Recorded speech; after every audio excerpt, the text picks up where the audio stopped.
Over the past 2 years, Drake and Adin Ross have been the two biggest faces of streaming and online gambling, with Drake first partnering with Stake, the cryptocurrency company, and the gambling platform in early 2022.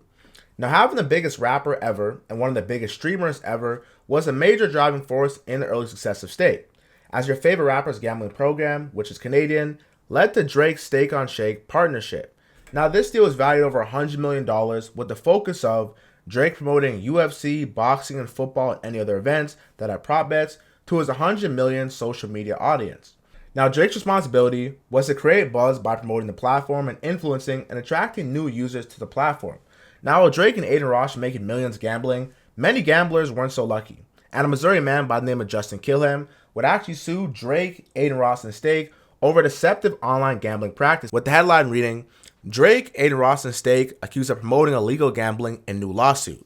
Now, this lawsuit accuses Drake and Ross of misleading fans by claiming they're gambling with their own money instead of funds provided by Stake. Now, Adin Ross would address the lawsuit and pretty much try to minimize any air or attention it was getting throughout the media because he knows it was a shakedown. You essentially have someone mad that a celebrity is being paid to promote a company.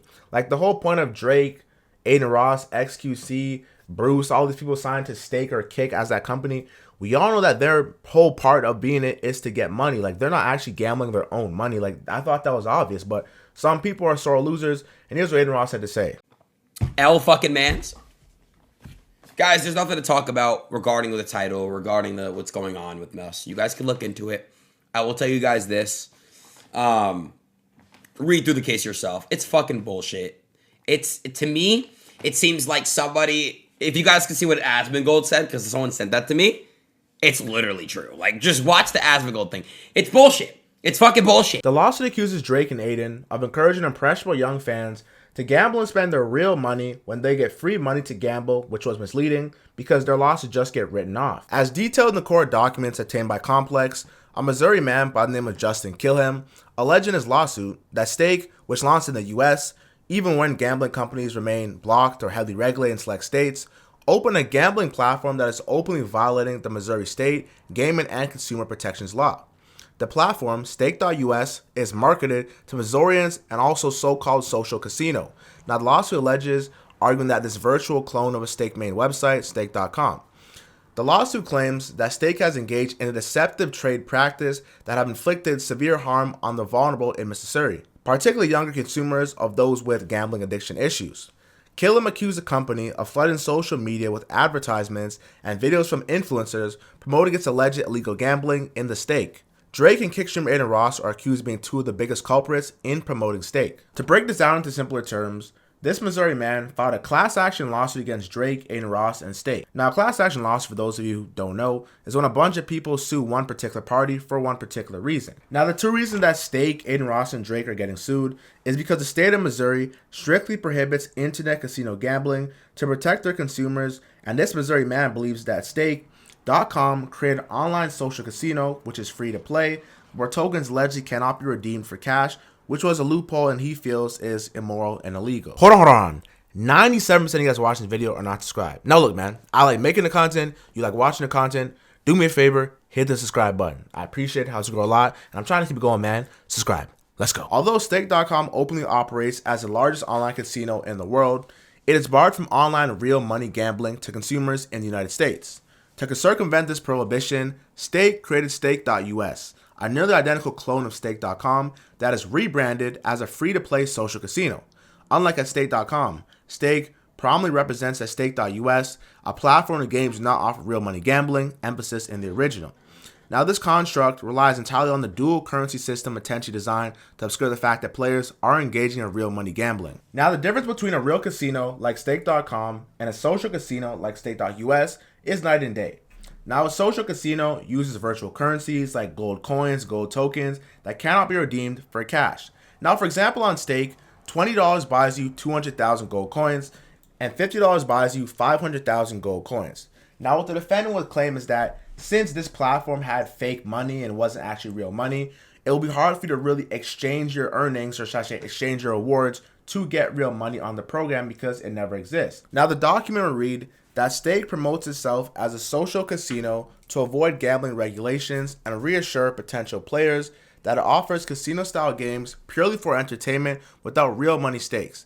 Now, Stake explains to consumers that a social casino refers to an online platform that offers casino-style games such as Sugar Rush and Bingo and all these other games for entertainment purposes without involving real money. Instead, we use tokens like gold coins and Stake Cash. Users can enjoy a variety of casino games such as slots, roulettes, and blackjack, but with the use of virtual currency and tokens rather than real money.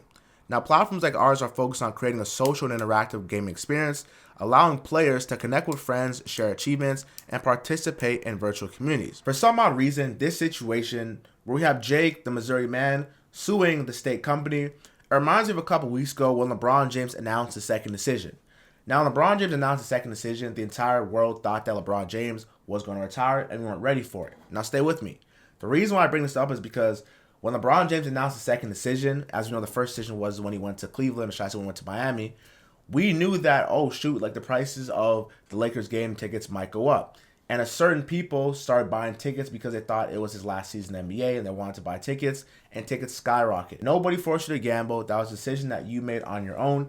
And I thought it was quite obvious that these rappers, these streamers, these people who are doing all this streaming business, they're obviously not using their own money. You're putting $1 million on what, like Israel Adesanya to win, even though he's a good fighter. Like, that's just so much money where you just know that, yo, it's not their money. It's coins that they get, and they get the real payout when they win. But obviously, it varies state by state. I guarantee you if this person was in a different state like New York or Florida where gambling was illegal, they wouldn't be filing this. But they probably lost some money, which I don't know how because it's not even real currency that you could lose, and they're salty about it. Now, the documents would read that Stake aggressively employs influencers like Ross and Drake on social media to market its online gambling casinos. Now, Stake leverages extensive social media campaigns to promote Stake, reaching millions of consumers across platforms like Instagram, TikTok, and X. Now, Stake's advertisements frequently feature videos of prominent influencers and celebrities gambling with Stake Cash and massive amounts as issued on figures 11 and 12, where it shows TikTokers and streamers winning big money. Now, I'm not sure what they plan on doing with this lawsuit because, first of all, any promotion or any advertisement is going to show someone winning. If you have pimples on your face and it shows you to buy this acne cream as a commercial, of course the people in the commercial are going to have clear skin after using acne cream. If you have someone who you're paying to use your gambling site to bet, obviously we're going to show people winning on our site playing our game to attract new users. Like, this is just textbook advertisement and commercial marketing. Now, this lawsuit involving Drake would get a bit dicey here. Drake's role as Stake's unofficial mascot is quietly corrosive. He's glamorizing the platform to millions of impressionable fans, many of whom treat his wild betting habits like gospel. What makes it even more unsettling is that Stake apparently fronts Drake and Ross house money, which is money that they don't have to spend for. So any reported losses are a part of a marketing tactic designed to draw attention. Now, Stake's influence of marketing, especially through Drake and Ross, is directly among other teenagers in Missouri and other states. As one industry commentary puts it, Drake becoming Stake's cultural mascot is insidious. He's marketing the app to millions of aspirational obsessive, turning his fan base into horde of gambling degenerates who trust their favorite influencers based his calls with divine faith. It's astrology for boys nursed on Barstool. It's even darker because Stake likes to give Drake's credit to use for promotion, so there are no stakes to him going berserk with bets. He always wins. Another industry perspective states, Ross is an example of influencers who are promoting crypto gambling and sports betting venues to their young audiences. I meant to say ventures. Many of these figures, including Ross, have landed major sponsorship deals with gambling companies and are sometimes given house money to gamble with, removing the actual risk associated with online gambling. Now, I'm not sure what you want me to say here because, like I said before, I thought this was very common knowledge that these people who are promoting these platforms, they're getting paid to promote it and they're getting free money to gamble with, so they really never lose. It's almost like the saying that the house never loses. They never lose because they're part of the house. Now, let me know down below what you think about this lawsuit. Will Drake and Adin Ross breeze this, or will they actually have to cough up some money over this dainty accusation and lawsuit? Make sure you subscribe to my channel. I'll catch you guys in the next one.